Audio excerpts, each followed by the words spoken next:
जयपुर राजस्थान से मानसरोवर निवासी हूं। मेरा नाम भारती है। गुरुदेव, मेरे पति को कहीं बैठी हो भारती जी, जो मानसरोवर जयपुर राजस्थान से आई है। कहीं बैठी हो तो हाथ हिलाइएगा। भारती जी कहीं बैठी हो तो हाथ हिलाइएगा दोनों।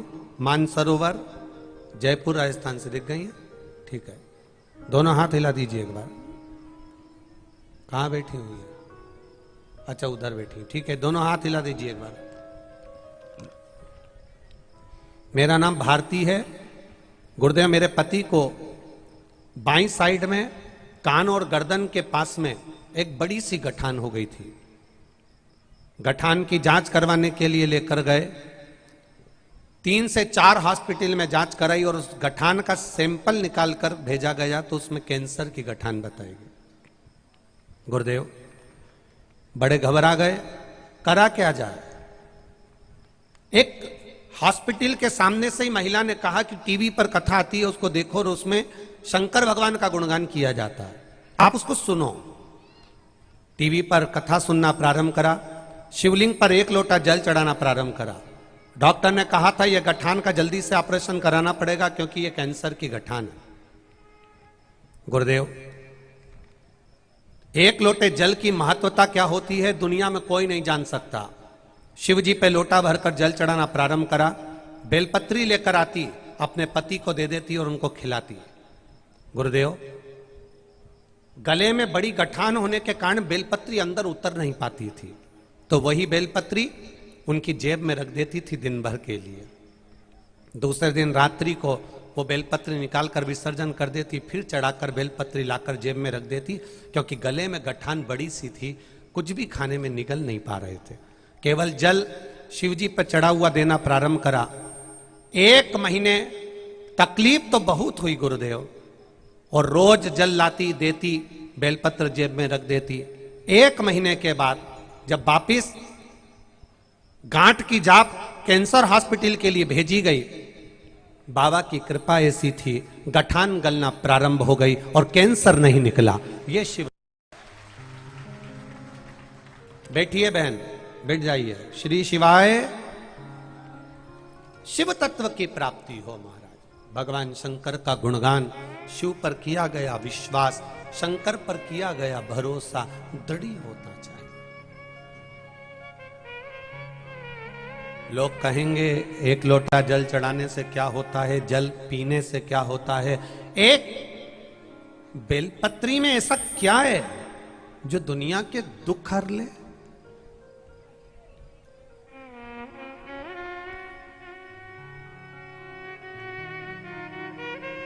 माताएं गुनगुनाती है ना, एक बेल पत्र में क्या गुण है, मेरा भोला मगन है। आखिर इस बेलपत्र में है क्या?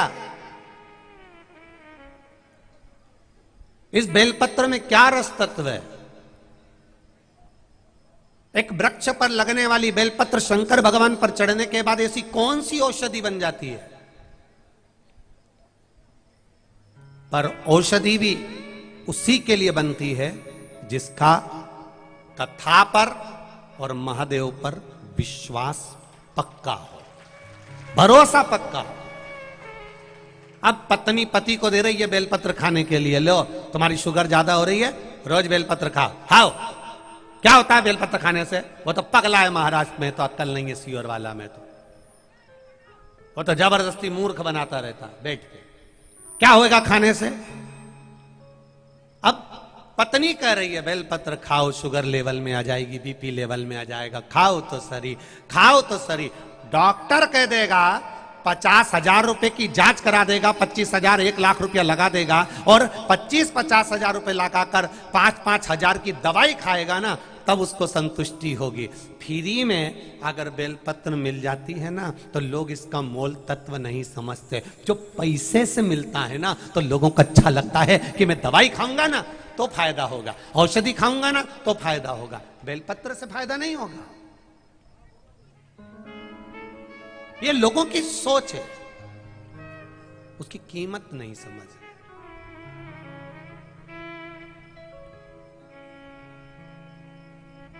महाराज, एक बेलपत्र में क्या बल हो सकता है ये तो शिव ही जान सकता है।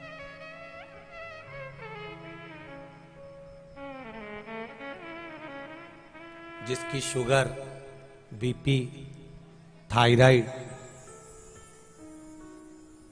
कोलेस्ट्रॉल, जितनी भी आपको तकलीफें हैं शरीर के अंदर, थोड़ा थोड़ा बेलपत्र खाने में तोरा जरूर लग सकता है, किसी किसी की जीवान में छारपन भी आ सकता है, पर अगर आप ऐसे नहीं खा सकते तो शंकर पर चढ़ी हुई बेलपत्र को सुखाकर चूरा बनाकर भी थोड़ी थोड़ी ले सकते हो।